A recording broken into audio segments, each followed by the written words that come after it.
everybody, and welcome back to the channel. It's your girl Lori, and I'm in the car because I had this, you know how you have an idea and I'm like, okay, I have ADHD, so if I don't tell you guys about it, I'm gonna I'll put it in my notes and I'll forget about it. But I wanted this to be today's topic, and that is, however important things are to you is the effort in which you put towards it, right? So what does that mean for you? Well, now we want to ask you yourself, we, all of us here, want to ask you, how important are you to you? Right? I really want you to think about this question, because some knee-jerk reaction would be like, I'm very important to myself, and others would be like, I'm not important at all. But there's obviously a happy medium in there. So you have to figure out how important you are to yourself, because here's the deal. And like I said, when things are important to us, we make time for it. Even though we may not want to do it, we make time for it. We all have the same 24 hours in the day. So where you want to be careful is start to make excuses why you don't have time, because you can make the time. I promise you, you make the time for everything and everybody else. You can make the time for you. Maybe you get up earlier. You definitely want to watch your social media consumption. You know how I feel about that. For me, outside of when I do my lives, it's 1 hour maximum per day of all my socials. So not just like an hour on TikTok, an hour here. No. An hour in total, if I even hit an hour. Okay. Like I said, I do my lives, so that's an hour long. I don't count that. And a lot of prep work to go into it in like recording my podcasts and things like that. But I'm not spending a lot of time in that, because my mental health is very, very important to me. My mental health has been a challenge for me most of my life, right? So it's definitely something that I always want to nurture. And there's this thing, I think a lot of people over a certain age, and maybe even now, but definitely over like say 30, 40, something like that, is, we were kind of told that if you take care of yourself, that's very selfish. And that obviously is because it didn't align with what somebody else wanted us to do. See, the people before us could only do as good as a parenting as what the tools in which they had. That's a really good thing to keep in mind. The people before us can only give us the things and the tools in which they have, right? So it's really good to know that. So because they didn't maybe take care of themselves, and when I say take care of themselves is put themselves a priority, then it's wrong if you do it. And now you'll see a lot of that nowadays. People go, if they're not doing it this way, then it's wrong. And that's not true. It's just different. So I want you to get that narrative that taking care of yourself, and again, that means putting yourself as a priority, is selfish. It is not. It's, people may tell you it is when it doesn't benefit them, or they feel as though they don't understand it, or they want your time, or it's their own insecurities. Not your issue. It's not your issue. So I'm going to go back to the same question and really sit on this. Don't just do this in this video. Like, sit on it and ask yourself, how important am I to myself? Because you get yourself caught up worrying about being important to everybody else. But the reality is you should not be anybody else's priority but your own. I'm not asking them not to make time for you, everybody has to be their own priority. You know your mental health. You know your physical health. You know what makes you tick. And if you don't, go back to some of my previous stuff, book a session with me. Let's figure out who you are, what it is that you like in the first place. Because sometimes that's why you're not a priority. You don't even know who you are. How can you be a priority if you don't know who you are? How can you be important to yourself when you're lost? Don't get upset with yourself, and be careful to fall into the victim mentality of like, well, I don't know who I am. It's okay. You're here now. You're here now. It's like when people say, well, this is just how I've been all my life. That is code word for I don't feel like working on it. Instead of saying this is how I've been, or this is how I was taught, cool, that's great, but you're here now. I am committed to working on it. See, these are the things that you have to ask yourself, are they that important to you? Because if it's not important to you, you're not really going to do it.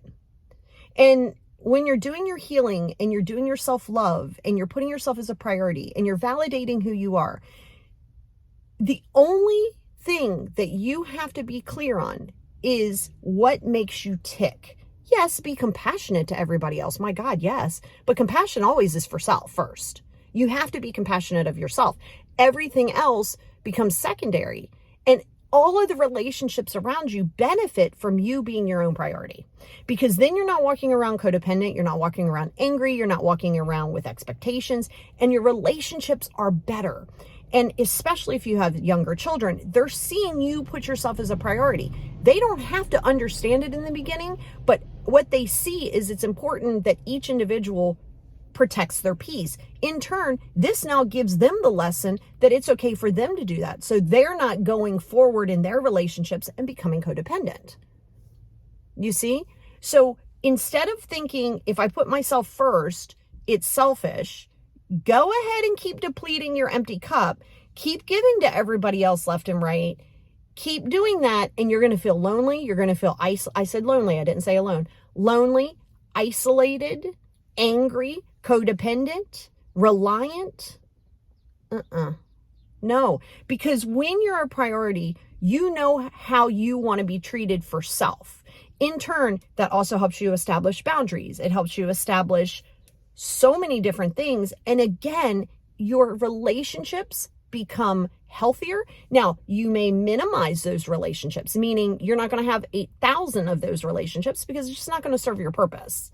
And you're not going to serve everybody else's purpose, right? So when you get in that headspace, that's going to be a place that you can say, wow, okay, I am important to me. But honestly, this could all sound great to you, but if you are refusing, or you not refusing, let's say you don't know how, and then again, that's kind of an excuse too. Because you know the level of importance in which you are to self. So when you are important to yourself, you will make a time. You will make time. You will get up earlier. You will meditate more. I just left the gym. Not because I have extra time, but because I have to do that for my mind. If I don't do it for my mind, I just feel funky the rest of the day. I'm fine. Nobody would ever know it, but I know it. And I'm important to me. I'm not going to interrupt my mornings and my things for other people. This is my time. This is precious, sacred time to me. Develop that sacred time. I've had small children. I still develop that time. You have to decide what's important to you.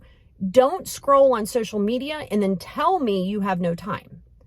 None of these social media platforms are going anywhere right now. You're fine. You're fine. You can dedicate an hour to yourself. You're not missing anything. Watch what you consume. Watch who you surround yourself with. Don't hold on to things just because you think that it gives you some validation, but it's not healthy for you. But you won't know that until you put yourself as a priority. So that's where I want you to get, right? Is first establishing your level of value to self. You focus way too much externally, external validation, external love, external opinions, none of which matter. They're all great, but none matter.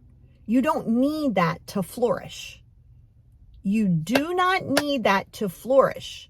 But you got to stop waiting for people to be your cheerleader or to encourage you. That's what I'm doing here. I'm encouraging you. Don't wait for everybody else. I got you. But I can only get you as much as you got you.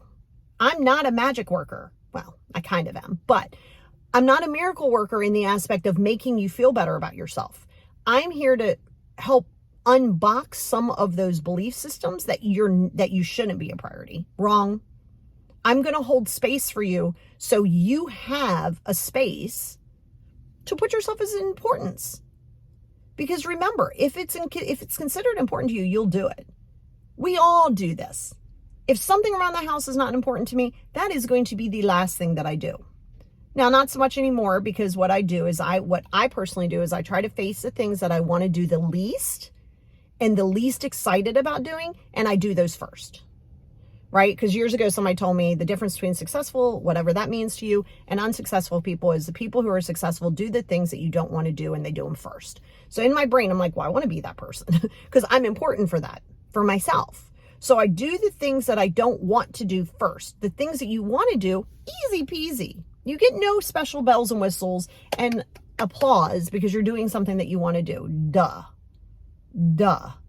Right? So I want you to be very clear on that, because you will keep looking for reasons and excuses to not do something when you don't feel it's important. And that's a fact. Okay? And so That's where I want you to really ask yourself and sit and then say, why are you not important to yourself? You should be your biggest priority. You should be your numero uno of importance. Because again, you being compassionate, self-love, showing yourself that you're important, that bleeds in a good way to other relationships. You will value those relationships. You will set the boundaries. You will respect the boundaries. It all starts with you. Always remember, you will never have internal peace and self-love from external sources. That's why it's called inner peace and self-love. So once again, call to action.